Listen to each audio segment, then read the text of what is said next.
Bem, nós recebemos com muita alegria aqui nos estúdios da Capital FM. Finalmente isso aqui deixou de ser um bicho-papão. Depois de quase 2 anos de rádio, é a primeira vez que a deputada Janaína vem aqui. Segunda? Durante o período eleitoral ela veio. Você estava ausente. Vez com a minha presença, então, né? É verdade. O que demonstra o prestígio de Mauro Camargo e de Laís. Obrigado pela presença. Obrigado pela presença aqui da deputada Janaína. E vamos começar o seguinte, deputada, recentemente o governo teve as suas contas aprovadas com o seu voto contrário e também do deputado Zeca Viana. O que eu quero indagar é o seguinte, porque quando você pediu vistas, você chegou a dar uma declaração à imprensa, inclusive aqui na capital, ao repórter Paulo Coelho, que você pediu vistas, mas que você votaria a favor das contas. O que te fez mudar de opinião? Bom dia, um prazer tê-la conosco. Bom dia, Antero, bom dia, Mauro, bom dia, Laís, um prazer estar aqui com vocês. É um prazer estar aqui na Rádio Capital novamente. Eu achei engraçado o Antero falar, de repente o bicho-papão era o Antero, né? Porque eu só não vim quando o Antero, você viu, Mauro, não era o seu caso, né? Nem da rádio. Nem da Laís. Nem da Laís. Então, Antero, agradeço a oportunidade de estar aqui conversando com vocês. Essa questão das contas, quando eu pedi vista das contas, e eu disse por várias vezes, não foi só aqui na capital, mas que realmente eu tinha uma confiança no relatório elaborado pelo Tribunal de Contas, o parecer do Tribunal de Contas. E isso não mudou. O voto contra na questão das contas foi um pouco, eu até dei uma explicação na Assembleia, foi por alguns outros motivos que talvez não coubesse ao Tribunal analisar, mas mais relacionado às políticas públicas, às metas fiscais e etc., que resultou em um parecer que foi feito dentro do meu gabinete, com algum dos meus assessores, e o deputado Zeca Viana também chegou a fazer um parecer. No dia ele não fez a leitura porque ele achou que não era necessário, mas também entrei bastante na questão dos incentivos fiscais. Eu não sei se você, lógico, você deve ter acompanhado, você acompanha tudo, mas essa cassação, por exemplo, do Pezão e do seu vice com relação a incentivos fiscais concedidos, e depois o retorno em apoio à candidatura de governo do estado. Aqui no estado foi o inverso, primeiro foi o apoio à candidatura de governo, depois a concessão de incentivos para algumas empresas que foram doadoras da campanha do governador Pedro Táxi. Então, algumas coisas que eu achei importante ali, naquele momento, marcar a posição contrária já, prevendo que no futuro isso possa ainda trazer muita coisa negativa para a gestão, e quem sabe até alguns processos futuros aí que eu tenho certeza que vão haver. Até porque eu mesma já fiz 2 denúncias lá no Ministério Público Eleitoral e vou fazer mais essa agora, que eu não tinha feito, dos incentivos fiscais. Mas, deputada, o fato de ter contribuído com a campanha não desabilita a empresa a receber incentivo. Não desabilita. Se ela tecnicamente se enquadrar, qual o problema do Estado não desabilita. Conceder? O que acontece hoje é que as empresas, todas as beneficiadas, e não só as que contribuíram na campanha do governo, para eu não fazer uma injustiça aqui, nenhuma delas faz prestação de contas. Nenhuma, e isso não é público. Nenhuma delas cumpre a lei, por exemplo, dos 1%, que aqui no estado de Mato Grosso é obrigatório 1% do lucro da empresa ser compartilhado entre os funcionários, entre os colaboradores. Nenhuma delas cumpre com esse papel, e muito menos o governo do estado divulga qual que é o valor pago a cada empresa. Então, essa questão dos incentivos eu achei uma das coisas mais graves de todas as contas. Mas não há uma falha aí na fiscalização? Na fiscalização do estado? Não, na fiscalização. Nos contratos, a pergunta que verdade. você fez ontem aqui pro Paulo Gasparotto. Mas ele afirma que tem os critérios, que cumpre os critérios, que os empresários estão, enfim. Não, tudo bem que cumpre os critérios, mas não custa o Estado averiguar. Divulgar, né, Antero, também, né? E a Assembleia também fiscalizar. Embora o Gasparotto tenha admitido aqui que, em razão da situação econômica, da crise, pode que eventualmente alguns critérios não estejam sendo cumpridos, como, por exemplo, a manutenção dos empregos, né? Mauro, não vamos muito longe aqui. Vou dar um exemplo aqui para vocês que é de notório saber de toda a população do estado.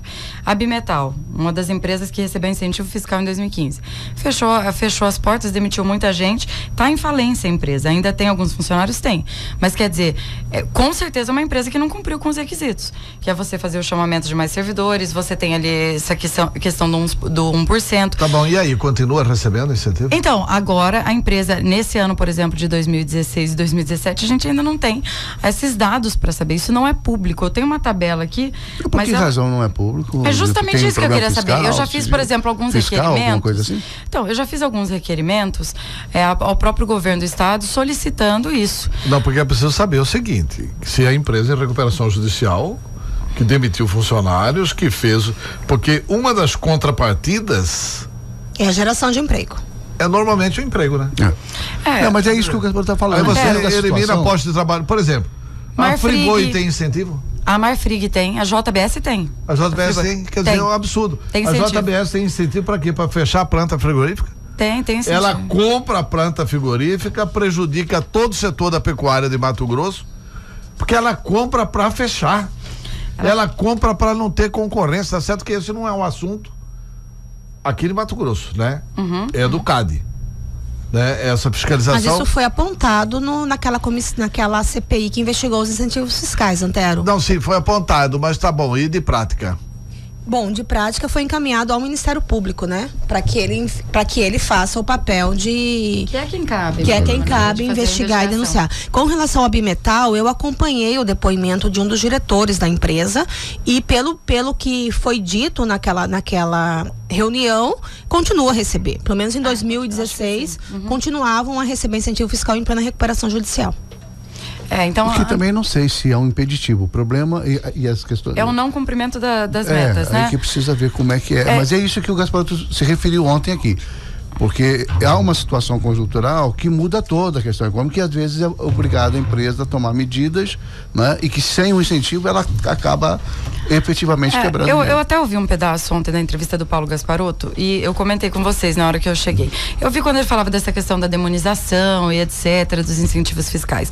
Não é isso, na verdade é que as coisas mudaram. Tudo hoje precisa ser muito mais transparente, né? E o incentivo, ele não tem que ser para determinada loja, empresa, ele tem que ser para o setor.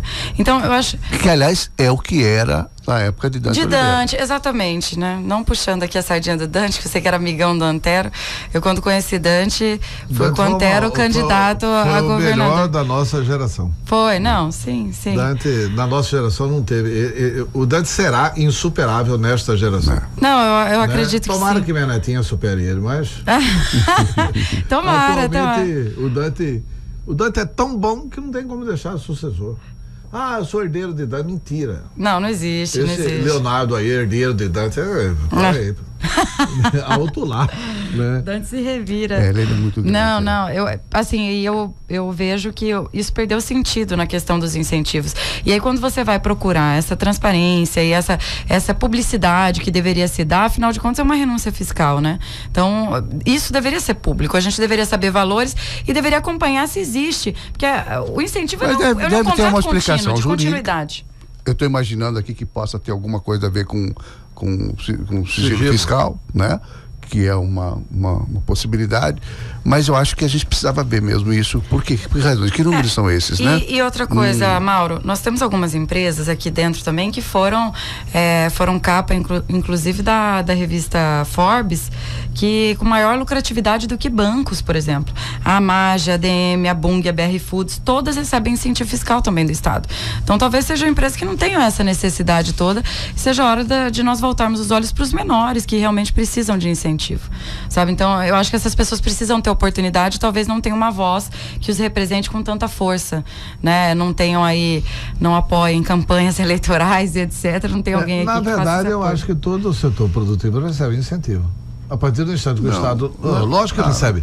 A partir do instante desigual, que né, o Estado... Não. Todos recebem, porque a partir do instante que o Estado não cobra o imposto da mercadoria que não é exportada, está incentivado. Mas os menores, a maioria vende aqui, né? Dentro do Estado. Até para essas tradings que vendem para fora. E não paga imposto. O paga-se dentro do Estado, sim. Dentro do Estado se paga imposto. Só não paga para exportação. Para exportação. Não, mas não pagar para exportação tá certo. Então essa briga do Wilson aí para tributar o que fica dentro do Estado é o quê? O Wilson queria era aumentar a alíquota, né? Queria aumentar um pouquinho a alíquota, eu queria taxar impossível taxar a processação. Não cobra imposto do material que fica aqui. E se for feita uma vistoria, uma auditoria, uma fiscalização, aliás, nem precisa fazer, só perguntar para a Secretaria da Fazenda. A Secretaria da Fazenda sabe de tudo isso. A Secretaria da Fazenda sabe que essa movimentação não é toda para exportação e é toda... Com certeza. E é toda sem pagar imposto. Desonerada? Sim, Desonerada. sim. E é toda desonerada. Antero, outra coisa que eu acho que é importante, que muito pouco se falou sobre isso, a questão da dívida ativa do Estado em 2015 também, que deu um salto de 16 bilhões para 24 bilhões. Isso também é um número muito significativo, um aumento de 8 bilhões da dívida ativa do Estado em 2015. Significativo por bem ou por mal? Não, por mal, né? Por quê? Na gestão. É dívida O que deixou de se cobrar, de se receber, o Estado deixou de receber. Foi um aumento significativo porque talvez, não sei se não houve uma fiscalização adequada, mas para você ter uma ideia, 2014, a dívida ativa aumentou 2 bilhões. Mas aumentou em todo o país, né? Deputado, a crise deixou... Não em 2015. Já vem... Olha, nós estamos vivendo essa situação de crise tem mais de 3 anos. Eu vou fazer uma aposta aqui. A crise não está grave agora? Está mais grave. Vai aumentar o recebimento do Estado. Também concordo com você. Porque o Rogério Galo é craque. É craque, é bom. O que ele fez o governador Pedro Táxi acertou quando indicou o Rogério Galo. Concordo, eu pensei da mesma forma. Porque quando ele assumiu lá no Mauro Mendes, as pessoas não pagavam também. Lá no Mauro Mendes ele recebeu muito dinheiro da dívida ativa. E vai aumentar muito a receita do Estado mas com o Rogério Galo. Pode ser que ocorra isso, mas eu estou dizendo o seguinte, tem uma explicação conjuntural também. Mas, Mauro, 2015, eu acho que o arroxo não estava tão grande quanto 2016. É porque, na verdade, né? Eu acho que mas já vinha num processo, mas daí você crescer... E não transformar a deputada numa comentarista, vamos retomar aqui. Eu tô adorando. Vamos retomar aqui a condição da deputada como assuntos importantes que vão ter aí dentro do governo, dentro do Estado. O Estado está enviando para a Assembleia Legislativa a tal reforma administrativa e o tal projeto de teto de gastos que já foi aprovado, inclusive pelo Congresso Nacional, como exigência, inclusive, para que o Estado tenha acesso a créditos nacionais. O projeto do governo já chegou na Assembleia? Não só esse, como também a reforma administrativa famosa que tributária. A reforma administrativa é famosa mesmo, que ela é igual caviar, né? Todo mundo só ouviu falar, ninguém vê ela. Nunca vi essa reforma. Chegaram a falar que tinha alguns esboços dela e etc. Nunca chegou lá na Assembleia nada. E nunca houve uma conversa com os deputados acerca dessa reforma administrativa. Essa é uma coisa que eu sempre critiquei. Nós temos deputados lá que passaram por Dante, que passaram por Blairo, que passaram por Silval e agora estão com Pedro Táxi, governador. E não são chamados para ser ouvidos. Mas a reforma não chegou lá administrativa. Também não chegou lá a PLC dos gastos, né? Que é o projeto de lei complementar, o governo vai enviar. A única coisa que eu soube, isso conversa de bastidor com os meus colegas que são da situação, que o governador já avisou que não vai aceitar modificação nenhuma emenda parlamentar e etc e tal. Então, assim, você vê que já vai em um clima muito ruim lá para a Assembleia, né? Me disseram que antes ele vai sentar com a sua base e vai ouvir quais são as colocações de cada um para ver se tem alguma possibilidade de se alterar. Mas eu acho que vai ser muito difícil se alterar alguma coisa e deve vir também nos moldes dos outros estados, né? Mas tem algumas situações que são situações graves e que não tem jeito. O governante tem que fazer o que tem que ser feito, independentemente se vai ser ou não bem sucedido na próxima eleição. Eu li hoje uma matéria no Jornal Gazeta, não sei se a deputada já leu, sobre a situação da Previdência, que o Estado está pensando em aumentar a contribuição da Previdência dos trabalhadores e dos inativos, porque tem um rombo na Previdência dos servidores. Tô sabendo. Pois é, aí assim, tudo bem, é ruim isso pro servidor? Vai ter desgaste? Vai. Mas e se não fizer? E se não fizer? Algum dia alguém vai ter que fazer. Tanto a reforma da Previdência lá fora, como a reforma da Previdência aqui. Esse assunto também não chegou na Assembleia. Não, também não chegou na Assembleia. Eu cobrei ontem do deputado Gilmar Dal Bosco, porque eles chegam lá com os projetos e querem que a gente aprove de um dia para o outro. Não dão essa oportunidade de conversar. Até teve uma articulação tremenda lá para não fazer parte da Comissão de Constituição e Justiça, justamente pelo medo de eu pedir uma vista e tal. Mas como que você não vai pedir uma vista num projeto? Você não consegue analisar ele com 10 minutos na sua mão. Isso é impossível. A próprio parecer das contas do governo do estado, eu fiquei com ele 20 dias, eram 16 mil páginas as contas do governo, né? É impossível de se analisar tudo. Mas o próprio tribunal demorou 1 ano e meio, né? Que está lá para poder fazer esse trabalho. Então, Antero, essa questão dos gastos, qual que é a voz do funcionário? E nos poderes, ele dizia nos poderes, não sei se ele falou pela Assembleia também, porque o Botelho disse diferente, mas o que eu quero te mostrar? Existe uma disparidade hoje, um aumento excessivo que houve do orçamento, no Brasil dos inteiro, poderes, né, exatamente, que acabou prejudicando o executivo. Volta, Gíria Ferida, volta aqui, que é essa discussão sobre o tamanho do duodécimo dos poderes, da necessidade disso. Sobra dinheiro na Assembleia, falta dinheiro no Executivo. No Executivo. Sobra no Tribunal para reformar, para estruturar, e falta no Executivo. Sobra no Ministério Público para poder fazer reformas, etc. Falta no Executivo. Então, você vê, a Assembleia, por exemplo... Eu acho que sobra mais na Assembleia e no Ministério Público e menos no Tribunal.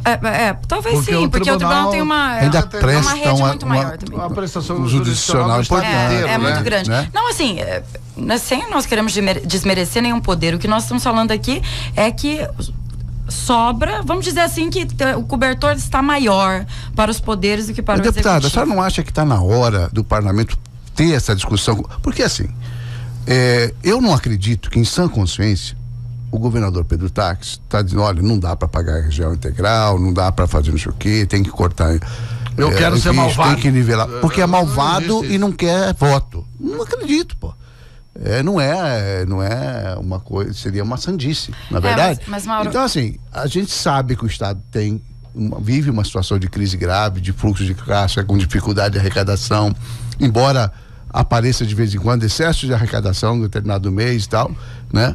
Como é que é esse excesso de arrecadação? É em relação ao orçamento, é? Em relação ao orçamento. Tem uma previsão, vai um pouquinho a mais, a arrecadação vai um pouquinho a mais daquilo que estava previsto no orçamento. Mas o que acontece é o seguinte, mas independente disso, a crise existe.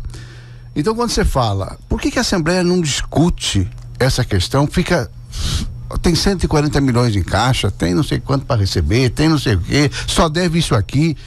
E um outro detalhe, deputada, os deputados se unem, inclusive a deputada Janaína se une na cobrança do Executivo para repassar o dinheiro da Assembleia. Com certeza. Uma coisa que eu falo. Mas com certeza é nada, né? Porque não, mas deixa eu falar, isso aí não é inconsistente diante do servidor? Sabe por que não? Quer dizer, passa o dinheiro aqui para a Assembleia e o Executivo faça aí Sabe por que não, Antero? Porque eu acho que a pessoa tem que ter responsabilidade naquilo que é pactuado.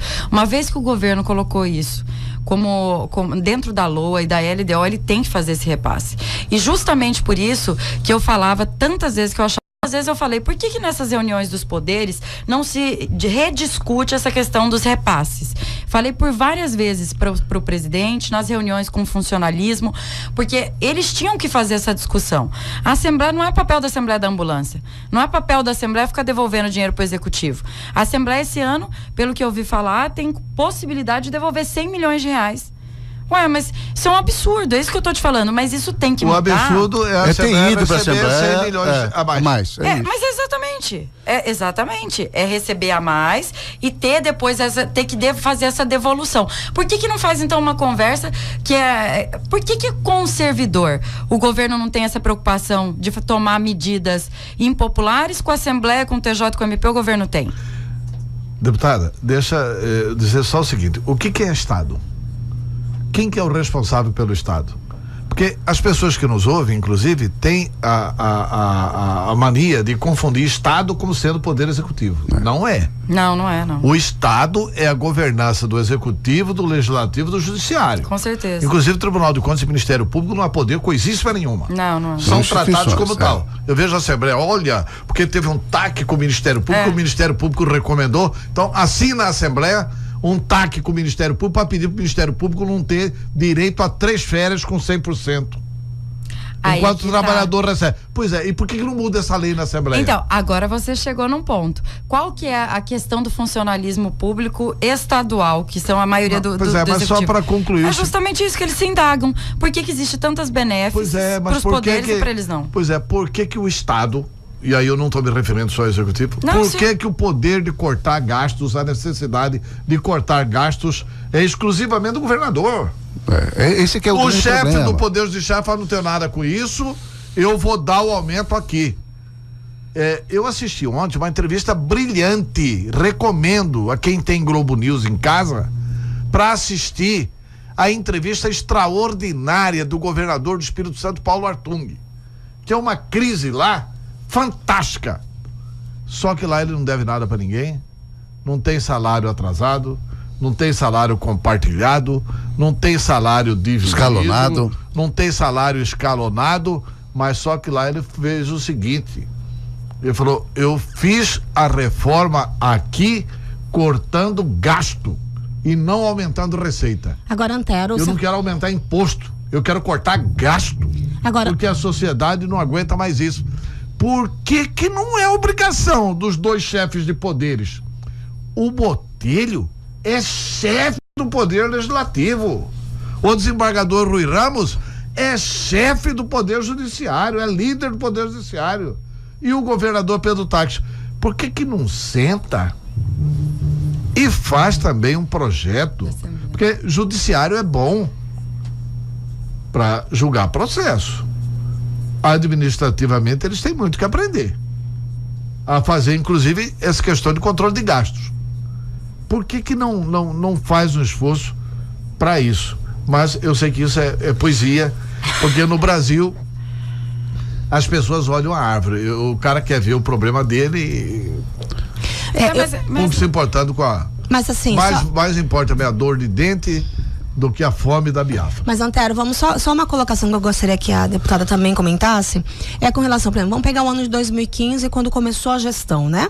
Quando começou a gestão, logo de cara, concurso público, quase 4.000 pessoas entraram no governo, né? A gente teve ali aquele projeto de redução de servidores, mas logo em seguida, quem acompanha Diário Oficial, que a imprensa acompanha todos os dias, você vê todos os dias uma leva de pessoas sendo contratadas pelo governo em cargo comissionado, ou então é troca de quem está recebendo um DGA de 4 vai para um de 2, e quer dizer, você não vê realmente um projeto que você enxugue cargo comissionado, que você diminua o número de servidores e tudo mais. Pois então, mas deveria ter isso no Estado e também no Judiciário. Em tudo. E também na Assembleia. Só que tem uma questão, só que, Antero, tem uma questão, não defendendo o Poder Judiciário, né? Mas você vê o Poder Judiciário, de certa forma, dentro do orçamento previsto, vamos supor, dentro do orçamento previsto de 400 mil, ele paga o servidor público, ele faz ampliações e ele faz investimentos dentro da casa e dentro do orçamento previsto, e o governo e dá o RGA, e o governo não tem conseguido fazer isso dentro do orçamento previsto. Eu acho mas é que lá sobra um pouquinho também, viu? Eu acho que um dos grandes problemas do governo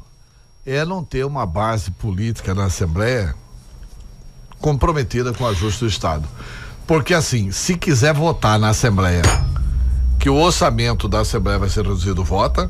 Se quiser votar na Assembleia que o orçamento do Judiciário vai ser reduzido, vota. E aí tem que cumprir aquela lei orçamentária. Mas o Estado também precisa. Agora nós chegamos num ponto que justamente que eu estava lhe falando. Por que o governo não fez isso? Por que ele não chamou a Assembleia naquele momento que se dizia está passando por uma grande crise, que se comparava ao Rio de Janeiro, e pelo amor de Deus, não tem como comparar Mato Grosso com o Rio de Janeiro. O governo não fez essa conversa, que era a oportunidade que ele tinha, e ia ganhar inclusive a confiança do funcionalismo público. Justamente, não acho que o governador quer ser mau, que ele quer perder voto, mas eu acho que alguma coisa está faltando. Eu acredito, sabe o quê? Que se fizer o ajuste, se cobrar imposto de quem deve cobrar, vai poder pagar o RGA. Eu sou a favor de pagar o RGA. Eu acho absurdo. Mas isso é normal, o governador também deve ser a favor. Não, para aí. Eu não imagino que... É um absurdo o Estado democrático impor perda salarial ao servidor. Exatamente, é perda salarial. Agora você falou certinho. Perda salarial não dá. Perda salarial. Porque assim, se a inflação foi de 6%, o pacote de malvadeza lá do Temer, que tratam assim, ele estabelece que você não pode gastar. Ele manteve. Manteve o RGA. Você não pode gastar mais. Do que a inflação, do exatamente. que a inflação. Mas a reposição da inflação você tem que fazer. Você não pode reajustar o salário. O que o Estado tem que fazer é ter política pública para baixar a inflação. Mas olha, eu concordo com vocês, tem essa posição, mas vamos ver o global. Desculpa, eu não tenho procuração nem dados para fazer essa defesa. Eu estou só argumentando, porque eu acho assim. Não, eu acho você que tem o a questão Estado da LRF, você tem a LRF, não, você tem o limite de gasto com o pessoal, você tem uma série de situações. Na situação que chegou, o Estado fez certo de não pagar. O que eu acho que devia porque ter. Senão o governador ia responder. A mesma oposição. Deputada Janaína, sinceramente, se o governador Pedro Táxi tivesse pago o RGA, você teria ou não já entrado com processo de impeachment contra ele? Contra o governador? Lógico. Não. Se ele tivesse pago o RGA? Não. Lógico, ele teria descumprido a lei de responsabilidade fiscal. Não, Antero, posso te falar por quê? Se ele paga RGA, ele coloca o pé na beira. Antero, posso te dar um exemplo do que está acontecendo no Estado? Dia 30 de janeiro de 2017, o governador simplesmente publicou no Diário Oficial, retirando do cálculo da lei de responsabilidade fiscal a Defensoria Pública e o imposto de renda arrecadado pelos servidores. Desceu, não está mais no limite da lei de responsabilidade fiscal. Então por que ele não fez isso no passado? Você vê que existe sim uma... Mas peraí, mas tem que saber se essa maquiagem aí é a correta, né? Não é correta, o Supremo já decidiu que essa questão do imposto de renda, ela não é constitucional. Mas os servidores pediram para fazer isso no passado, para fazer o pagamento da RGA, o governador não quis fazer. Só tô te mostrando que agora, que é do interesse dele, que ele vai fazer novamente concurso, vai ter concurso novamente. O governador baixou o limite da lei de responsabilidade fiscal. Esses dados que a Laís falou aqui, sobre a questão dos contratos do governo. Gestão 2014, Silval Barbosa, o gasto com os comissionados era maior. O governador Pedro Táxi economizou 12 milhões no gasto comissionado, mas aumentou 88 milhões no temporário. Eu tenho esses dados aqui, na conta de 2015. 88 milhões foi aumentado dos temporários. Então, quer dizer, um gasto temporários maior... é o quê? É professor? Administrativo, tem cargos administrativos, professores, saúde também tem. Então, onde concentra o grosso dos temporários, exatamente, né? Só Saúde, que diminuiu o número de médicos, diminuiu o número de atendimento, aumentou a mortalidade infantil, isso tudo em 2015. Aumento de incidência de dengue, aumento de incidência de doenças. Então, quer dizer, isso tudo foi em 2015. Você vê que tem uma dificuldade de gestão muito grande. E você teve aí um aumento só de gasto com o pessoal, como a Laís falou, de 76 milhões. Só de pessoal, 76 milhões. Isso fora os servidores efetivos, que é o que ela citou, por exemplo, dos concursados. Foi uma das coisas que, quando eu perguntei para o ex-governador Blairo Maggi o que ele achava que tinha dificultado o início da gestão, ele citou essa questão dos comissionados que foram chamados, os 4 mil policiais que foram chamados no início da gestão. Porque não é... O gasto é um gasto grande. Você precisa dar um colete, você precisa dar o revólver, a arma, a munição, o carro. Então, quer dizer... E os policiais eram absolutamente necessários também, não, né? eram necessários, mas aí eu tô te falando, diminuiu a questão da violência, é isso? Ou aumentou? Diminuiu. Nos primeiros meses? Não, os dados, a violência em Mato Grosso, pela Folha de São bons. Paulo, 16% maior. Não, peraí, os dados oficiais, a gente tem que acreditar nisso. Daqui do Estado. Sim, e eu acredito nos dados oficiais do Estado. Os dados oficiais do Estado mostram que diminuiu o homicídio em 2015, de 2014 para 2015, diminuiu 15%. E de 2015 para 2016 diminuiu 4%. Então, em termos de homicídios, diminuiu. O que aumentou? Pequenos furtos. Os dados federais mostram isso, aumento de 16%. De pequenos furtos, mas você tem 13 milhões de desempregados. É isso, é resultado. Aí o limite da ética é a fome. Não, se aumentou pequenos furtos, né? Mas o número de homicídios, aliás, eu acho que uma das áreas que o governo Pedro Táxi vai bem, razoavelmente bem, a segurança. É a segurança. Pode melhorar. Assim, Antero, mas tá louco, porque a sensação é de insegurança. É de insegurança. A sensação é de insegurança, mas estaria pior. Mas estaria pior se não tivesse tomado as providências que tomaram. A segurança tá boa? Não está. Não é a segurança que nós merecemos e que nós queremos. Mas que melhorou? Melhorou. Os dados estão aí comprovando. Igual eu te falei, na Folha de São Paulo tem um aumento de 16% na violência. Pode ser esses pequenos furtos, como vocês citaram, em números, de repente. Quando você número de denúncias. Pode ser número de denúncias, etc., também, que pode ter aumentado.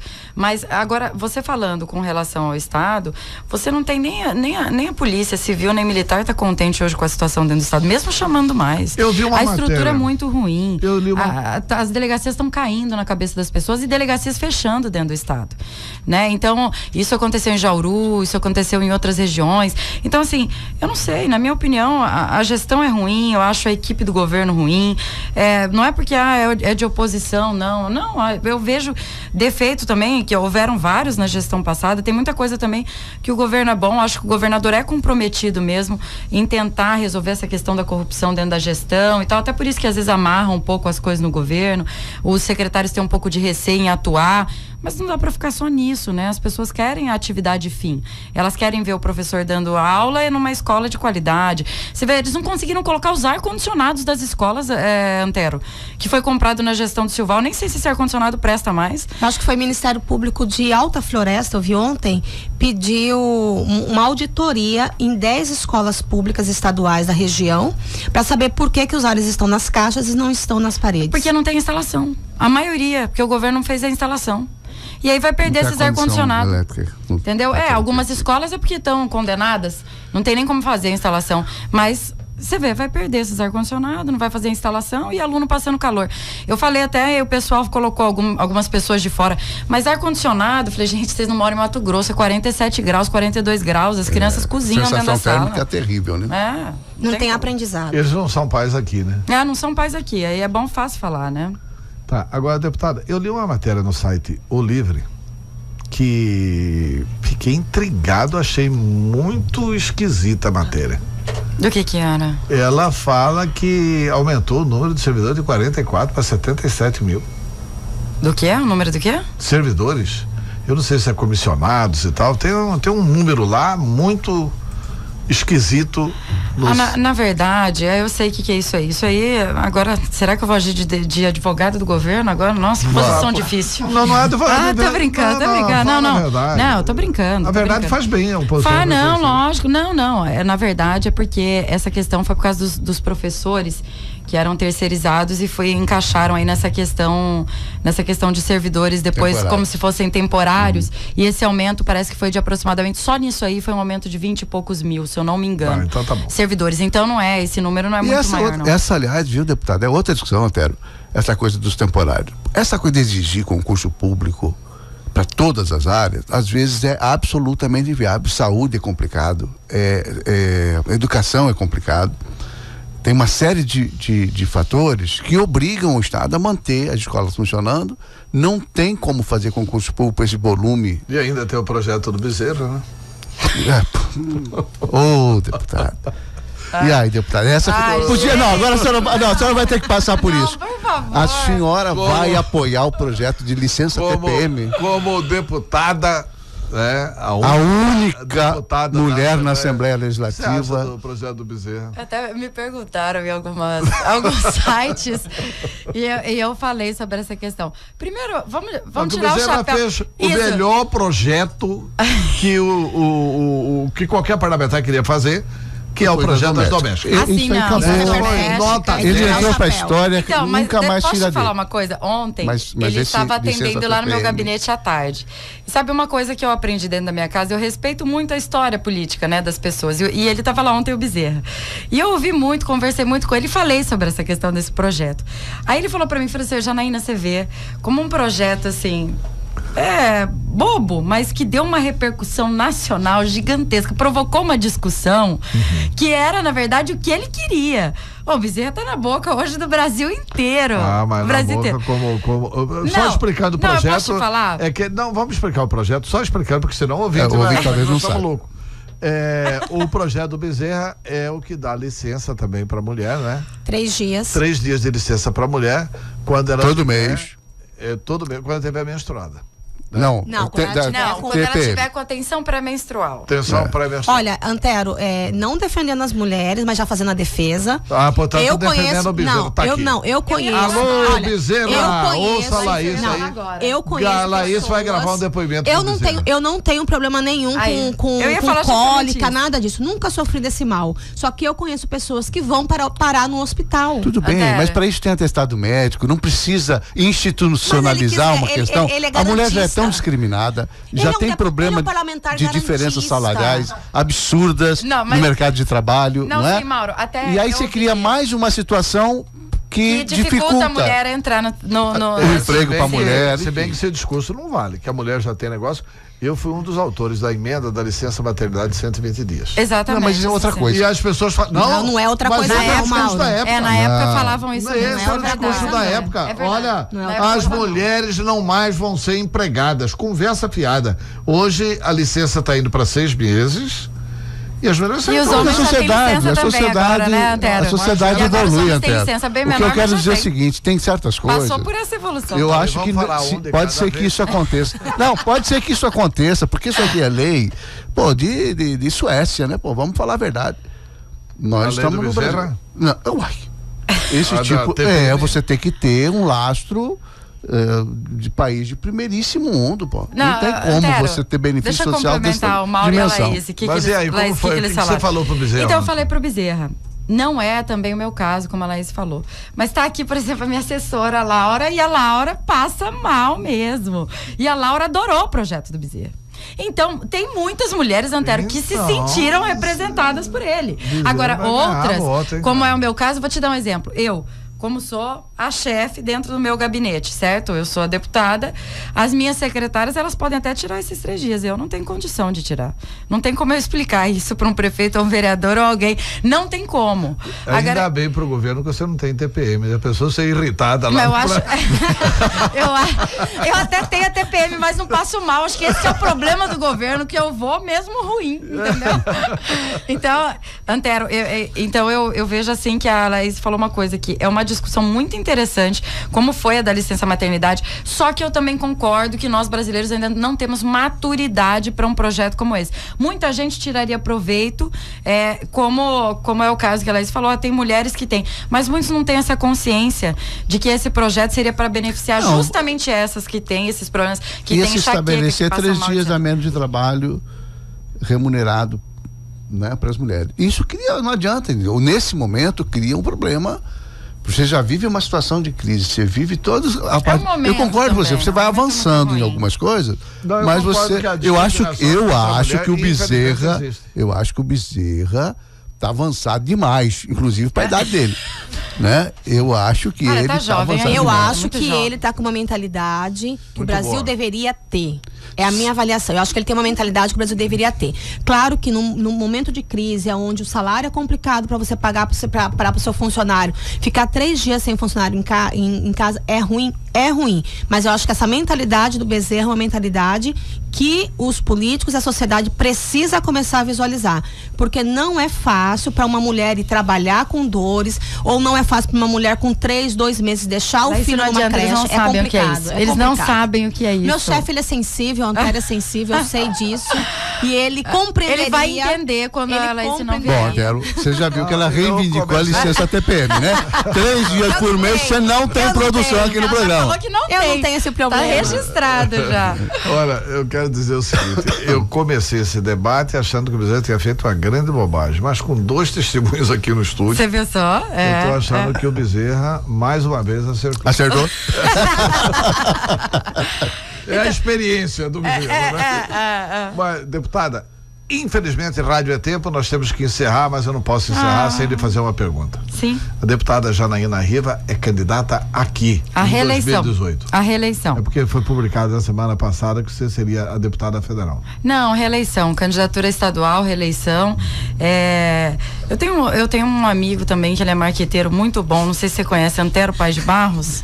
Converso bastante com ele, eu ouço muito também ele, sabe? Ah, que bom. Eu acho. Obrigado pela audiência aí na capital aqui. Eu acho que é o momento mesmo de continuar na Assembleia. As pessoas reivindicam bastante isso também. Para consolidar, inclusive. É, até para consolidar, e eu acho que eu ainda tô num processo de evolução lá dentro, sabe?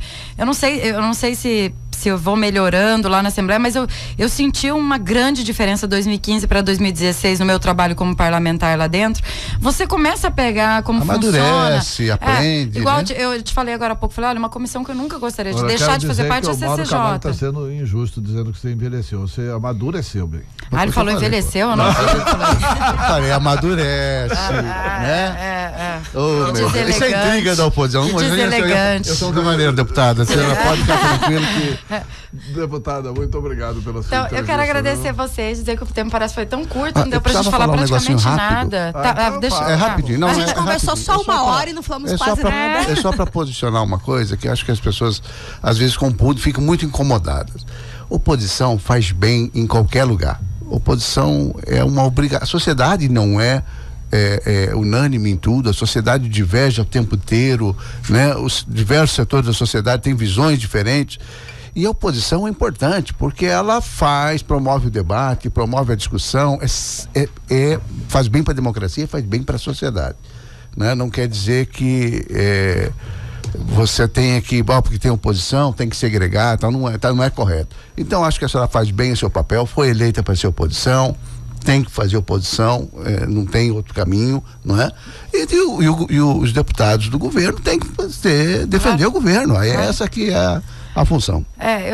Antero, só para complementar o que o Mauro falou, oposição eu acho muito saudável, até porque muitas vezes tem alguns projetos que chegam do governo e que eu até posso concordar com o que está ali no papel, mas eu gosto de ser uma voz divergente para provocar discussão. Eu acho que a discussão é muito importante. Então, às vezes, ali dentro da Assembleia, nós mesmos falamos, olha, eu vou lá fazer uma provocação de tal coisa para você poder responder, para informar, para mostrar para a população que está participando. Então, eu acho que esse papel da oposição é importante, sem falar que você fica sem amarra, sabe? Você fica tão solto, isso é tão gostoso, você poder ficar livre lá dentro e para desempenhar o seu papel. E eu vejo que muitos colegas estão na situação mesmo, gostariam de repente de estar nessa posição de oposição, mas tem seus compromissos, etc, com o governo, que a gente já sabe, e eu respeito também. Então quero agradecer a vocês aqui da Rádio Capital, dizer que eu não tenho mais medo de vir aqui. Que eu não tenho beijo pra pôr, não tenho mais medo, né, de vir aqui, então eu tô tranquila.